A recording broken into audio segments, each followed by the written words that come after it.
Euini is scrambling through the dark on all fours. He's not human anymore.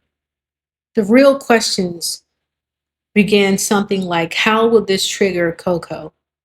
Will she take the leap to find some forbidden magic to help him? Season 1 of the anime left you hanging right here.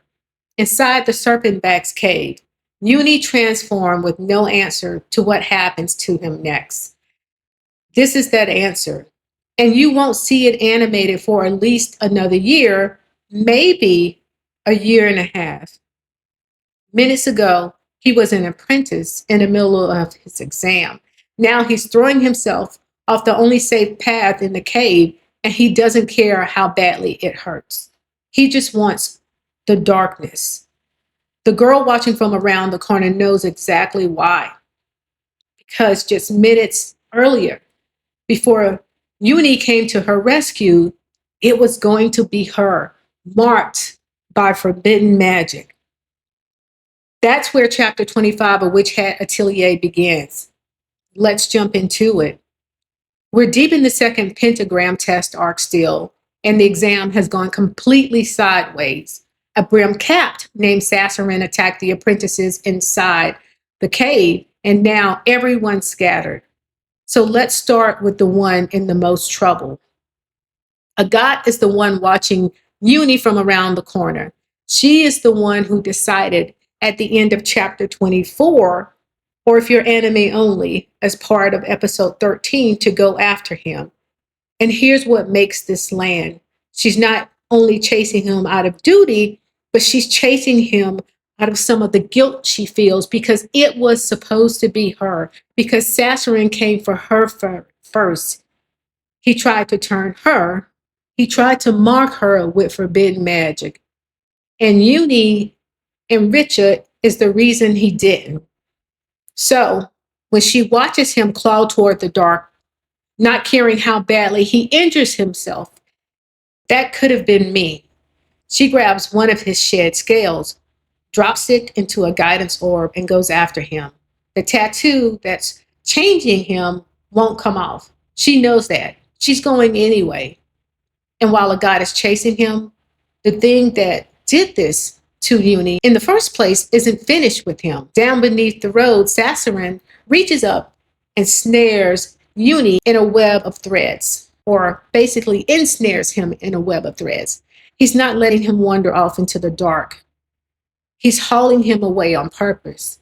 And he says exactly where he's taking him. To the girl. That girl is Coco, because the Brim Caps have a plan for her. Sassarin calls her the Child of Hope. And we've heard another Brim Cap call her that. Exactly, another Brim Cap. He's not improvising here. He's collecting Euini deliberately to get to Coco. And he says the whole plan is moving faster than they ever hoped. While all of that's unfolding, Richeh has a job of her own. She's the one shepherding a whole group of little creatures, the Myphrons, out of that collapsing cave.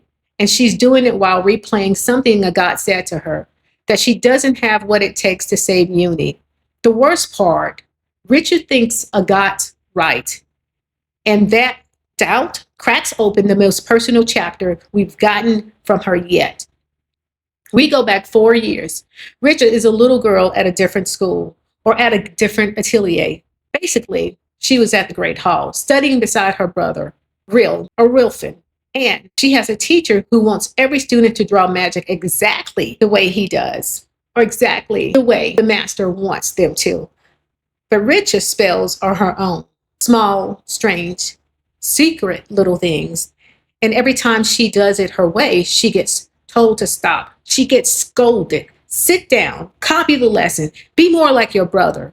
He's so obedient. So she starts hiding her real magic, drawing tiny secret smiles into her spells where the teacher won't catch them. And she makes herself a promise that might be the saddest beat in the whole chapter. If she does what the adults say, she stops being herself. But if she shields herself from everything, she can't help anyone when it counts. That's the trap she's been living in for years. Be yourself and stay useless, or fit in and disappear. and she's never picked cleanly. She just got scared. And then she does the thing. She comes up out of the cave and onto the shore, every one of those Myphrons with her, safe. While everything is falling apart around the rest of them, Richeh is the only one quietly finished exactly what she set out to do, or what the exam required. Then she tells herself, I wasn't so far after all. And real quick, if this is the kind of reading you're here for, the character stuff, the anime has to rush past, do me a favor and hit that subscribe button. It genuinely helps the channel. Okay, now let's get back to Richeh. And that's where the chapter turns. Standing there on the beach, Richeh spots something in the sand. Euini's palm quire, that little handheld notebook which is used to cast when there's no surface to draw on. And she notices his seals are off, uneven, crowded with extra marks. What is that?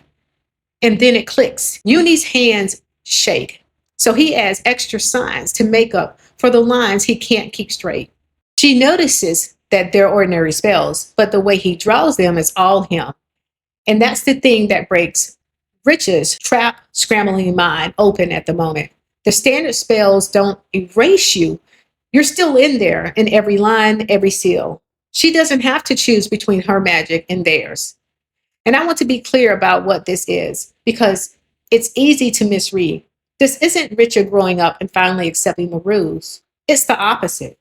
She stops believing the rules can erase her at all. That's not surrender. That's her finally getting to keep both. And notice the rhyme the chapter sets up. Euini literally lost his human body, and his self is still legible in his seals. Richeh is terrified of losing herself inside standard spells and finds out she never could. Same idea, two directions, one chapter. She can still be her with her magic and still use standard spells. And then chapter 26 does something completely different. It pulls way back. We cut to the Great Hall and we finally meet the people who police the magic. Once again, we meet them once again, but we meet more than Easthies this time. And of course, the one running the scene is their deputy captain, Easthies. Then there's Utton, the one casually eating an apple, who doesn't really get why any of this matters. We meet two twins, Eco and Eatlin, itching to get sent out on a mission. We meet Galga, who just got back from cleaning up the collapsed riverbed. And we meet Lulusi, who's handling something darker. And she's handling Custis, who got hurt at the collapsed riverbed and may have saw too much magic. Once he's healed, she's going to assess whether or not he needs his memories erased. But here's the part that made me sit up. Easthies isn't just standing around. He's getting orders. Send the twins to train. Round up the order. Galga and Lulusi, write it up for Captain Banana. And then the line that matters, the anniversary of the pact is coming. Something called Silver Eve, and he wants everyone sharp, because the whole world of witches is about to be coming and going. Now, to be straight with you, we're still technically inside, like I said, the second Pentagram arc. The next arc doesn't officially start for a few more chapters, but this is the story changing gears slightly. For 20-something chapters, it's been 4 apprentices and an exam, and suddenly the camera pulls back to the entire institution above them, bracing for something big. This is not filler, this is something. And Easthies mentioned once again the days of yore. That's the story showing you exactly where it's about to go. So we know the story is going to take a turn and we'll enter a new arc soon. And while he's at it, Easthies lays out, clearer than the story ever has, how this world actually works. Magic is freedom. A few drops of ink can change someone's fate. We hear him say this constantly over and over again. We know Easthies is an institutional or company man. And to him, that much freedom demands control. So the order watches. It hides its strongholds on river islands and under the sea for secrecy. And when ordinary people see too much, the knights come and assess their memories. He warns about the errors of yours. Days pass that the order is terrified of repeating. He says children are the most unhindered people alive, and that their lack of restraint isn't freedom, it's chaos. And here's why I love putting this right next to Richeh's chapter. Richeh is fighting one teacher who wants her to draw inside the lines. Estes is that exact kind of instinct, or Estes is that same type of instinct. Yes, in Richeh's past, we know that she had a master at the Great Hall that she just could not get along with.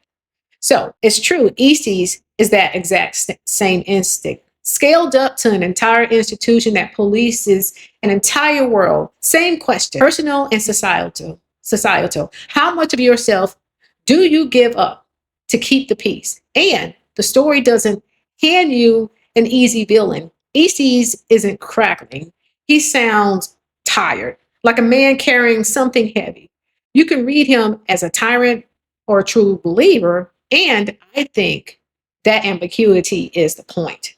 But if you have to examine Easthies with everything we've been presented so far, whether you're anime only or you're manga, and you're at a certain point and you're not caught up on the latest chapters, and you're someone at this point, Easthies is definitely an institutional man based on how he's been presented so far. Now, we close back in the cave. Coco and Tedia are tracking the others with a guidance orb, using Rich's ribbon that they put in the guidance orb. Kiefer is hurt at this point, and the witch, of course, Alara, is now up, and she is keeping him moving. She is the one who's using some magic to kind of like stretcher travel like Kiefer, and you'll see it here on the panel. And up high in the cave above them in the dark, Sassarin finds them. He notices Coco, and he says it again, child of hope. And chapter 26 ends right there. So that's the engine of these two chapters, chapters 25 and 26. One girl learning she was never going to disappear, and one institution built on the fear that people exactly like her are what needs controlling. Big questions are still hanging. Why Coco? What are these errors of yore? And can Euini even be brought back with the tattoo that's basically cooked into him? I will continue to cover the Hat Atelier chapters. If I come across something in the current chapters, because I'm all caught up, just going back and of course making these videos, and I think you can know the information early and it doesn't mess up the sequence of the plot and information unfolding, I will bring it into these videos. If you made it to the end of this video with me, thanks for hanging in there with me. Do not forget to like, subscribe, comment, and share this video. I'll meet you at the next Pointed Hat discussion. Thanks for stopping by and for watching.